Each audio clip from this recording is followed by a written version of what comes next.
Paralelamente, digo, tras la formación de este concepto de yo, formamos un yo ideal, en tanto que yo ya conozco mis carencias, ¿bien? Formo una idea de yo ideal, en tanto que sé todo lo que no soy y a lo mejor me gustaría ser, ¿correcto? Ese es un concepto importante después, creo, para que veremos después, pero vaya, para la formación de grupos y para, sobre todo, el seguimiento a determinados líderes, llámese community managers, ¿no?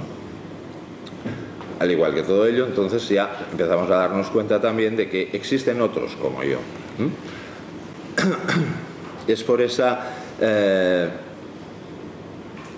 instinto gregario que tenemos los seres humanos, digamos, pues nuestras necesidades como individuos sociales, ¿bien?, que pasamos a formar grupos, ¿correcto? Y eso nos lleva desde la tribu de hace millones de años, bien, seguramente hasta las comunidades virtuales de hoy.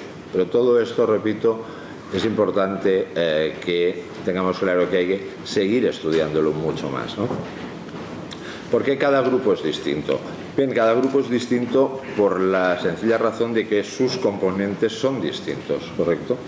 Con lo cual, eso hace que, si partimos desde un concepto de otra escuela de la psicología, que es la Gestalt, que nos dice que el todo es más que la suma de las partes, ¿correcto? Eso hace que una composición distinta de individuos tenga, obviamente, una personalidad distinta como grupo. A partir de ahí, hoy en día se distinguen en cuanto a la cibercultura, pues tres tipos de grupos. El funcional, donde se asegura una función dada. Son grupos homogéneos, especializados, jerárquicos y que aprenden haciendo.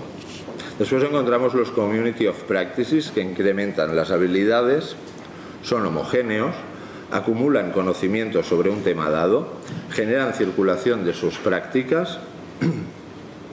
Los miembros se autoeligen entre ellos y hay una pasión común por una práctica o por su práctica.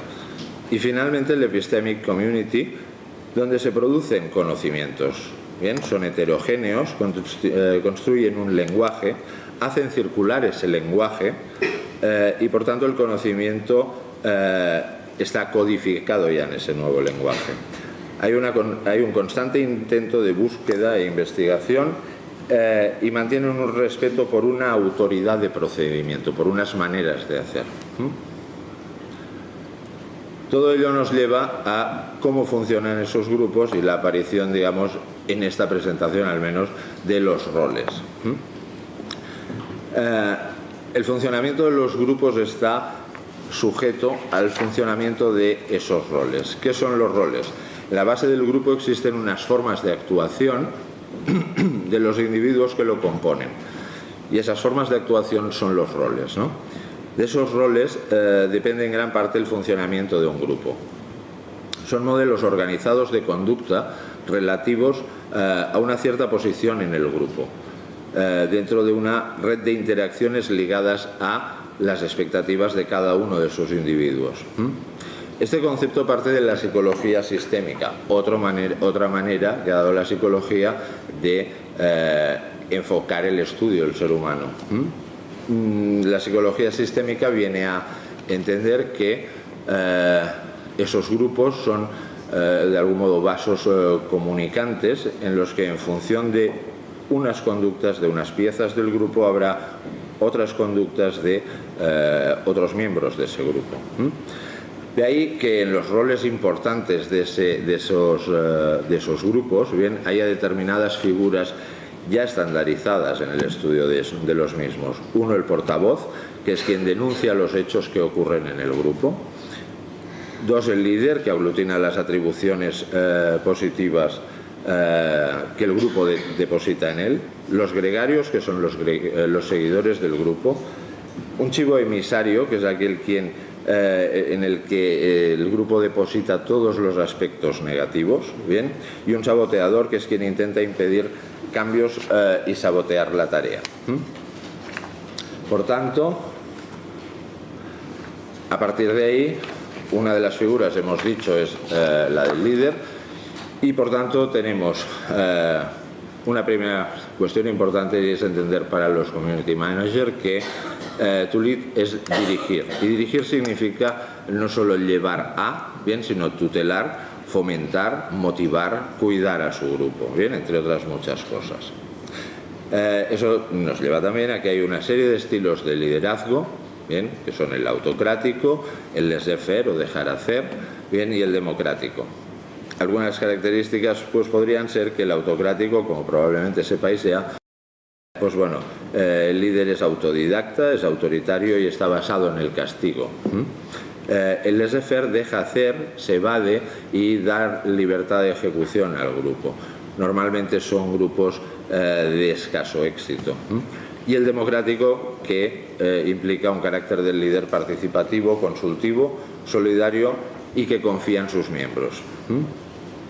Los tipos de líderes, lo cual está muy relacionado con los tipos de poder, son cosas distintas, serían el autoritario, el paternalista, el carismático y el participativo. En función de cómo sean esos líderes, construiremos esos grupos. ¿Bien?